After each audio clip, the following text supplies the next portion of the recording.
このマダラがお前を最強と呼んでやる。いいよ。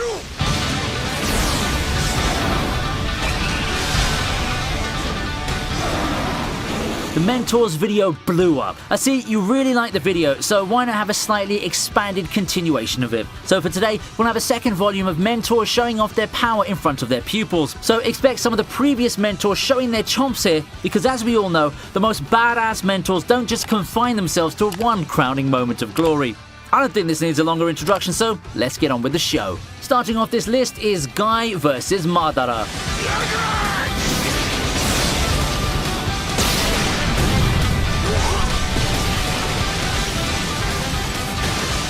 Mostly presented as a goofy mentor for comedic purposes, Guy decided that enough is enough and engages Madara in one of my favourite scenes from this war arc. We've heard a lot of hype for the 8 gates, but we've never actually seen it in action. Well, this badass mentor demonstrates it. Opening all 8 gates at once, Guy transforms and engages Madara in direct combat. Yes, the Madara that just plowed through an entire army. The same Madara who effortlessly beat the Kages in a flex moment of his own, and he more than holds his own, unleashing the deadly technique and forcing freaking Madara himself to acknowledge his strength. It's not even a hot take to say that without plot armor, Guy could have taken down Madara.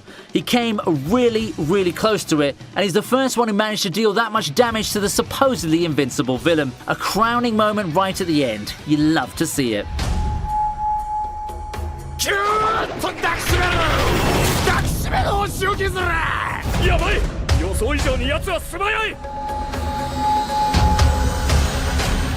Yep, I've been looking to talk about Lisa for a while now. Remember this moment from Battle Tendency? Wyatt Beck had one job: prevent Joseph and Lisa from reaching his master Kaz. And he did a pretty good job at it for a while, admittedly. Joseph found himself absolutely dumbfounded at Wyatt Beck's powers, but when it's the mentor's turn, it's all over. In what little screen time Wyatt Beck had, at least he did a great job in putting Lisa over and showing the world how badass of a mentor she was. It's a complete squash, but hey, this guy made the most of what little time he had.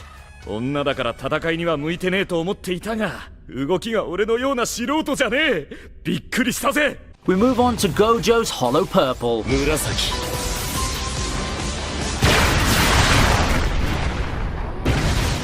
So often, I talk about what an amazing arc-ending battle Yuji and Aoi versus Hanami was. Heck, it made its mark in the anime community, and it's rightfully featured in a lot of my lists. However, what often gets left out or given less focus was the ending of it all. You see, the duo alone didn't defeat the special grade curse. Even with their combined strength, they weren't able to finish the job, and I bet if that things went on, they'd find themselves in big trouble. Luckily, OP mentor Gojo is here to once again steal the show. Before we talked about him flexing against Jogo and treating a supposed life and death battle as a tutorial for Yuji out of all things, now it's time for him to go all out once again, and that he did, showing off Hollow Purple. The actual presentation of the technique gave it all the hype it needed, and if there's any doubt on its destructive capability, just look at what it did to the surroundings and how it one-shotted the recovering Hanami. Yay! Opening a share and subscribe if you've been liking what you've seen so far, and let's hit that magic 1 million subscriber number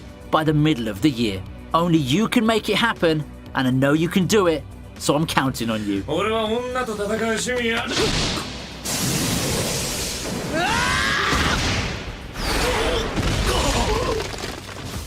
Sometimes the most badass moments come from the most unexpected places. Not to say that Izumi was never established as a badass, she is one, and she trained the Elric brothers in alchemy. All that despite her disdain towards state alchemists and her favour of physical prowess. This attitude is probably what caught me off guard when she comes in for the big save when the Elrics find themselves in trouble against Greed. Calling herself as nothing more than a lowly housewife, she lays the smackdown on Greed, completely rocking him in her dynamic entrance, much to Greed and Ed's surprise. Of course, it's not enough to do Greed in, but we all know she made a big impression with that entrance. Most badass housewife slash mom indeed. Anyone who dares touch the Elrics, beware.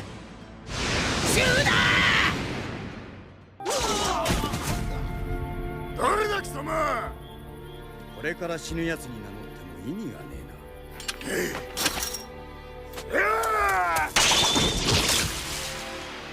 な。What better way to make an impression on your future pupil than to be that one shining beacon of hope? Amid certain doom, a young Kenshin finds his life saved by the strongest swordsman who would become his future mentor, the one and only Hiko Seijuro. Well, he damn sure made one big first impression on this boy he saved from bandits, and how can he not be? Kenshin was staring death in the eye, and out of nowhere, this powerful swordsman just comes out and solos all these rogues who killed his companions. It's not quite as cinematic as other one-man army moments I've talked about, but it gets the job done as far as we're concerned. This was the beginning of a legend, and it was all possible thanks to Hiko showing his might in the face of his pupil.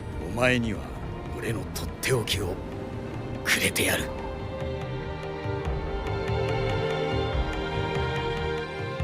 We go to One Piece for our next moment.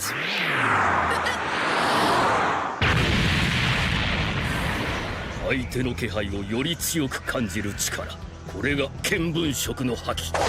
With how prominent of an ability Haki is now, it feels good to take a look back at its humble beginnings when it was first introduced in the perspective of the main character, and this is the moment when Rayleigh showcases the different types of Haki. Do you love interactive tutorials? I certainly do, and this feels like a precursor to the previous list's Gojo moment, right? This time, it's the elephant who's the training dummy, and Rayleigh just teaching Luffy about Haki while the beast tries its darnest to hit him is nothing short of flex. Overall, I also like this moment because it makes sense of some previous moments like the monster backing down against Shanks. That's good storytelling right there.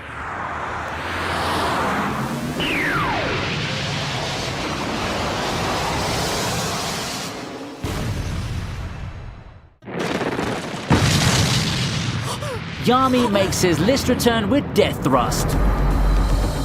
今ここで限界を超える。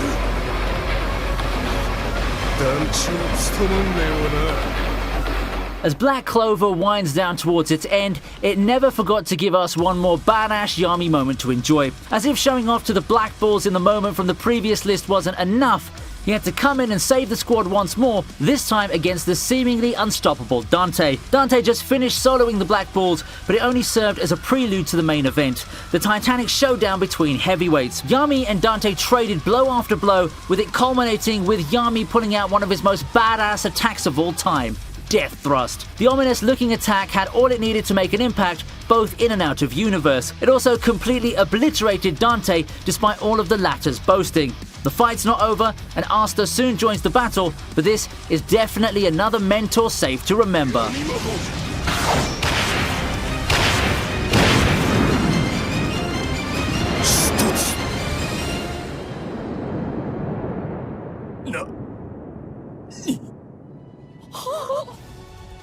Which amongst all these moments is your favourite? Tell everyone on the comment section below. We'd like to hear your thoughts on algorithm.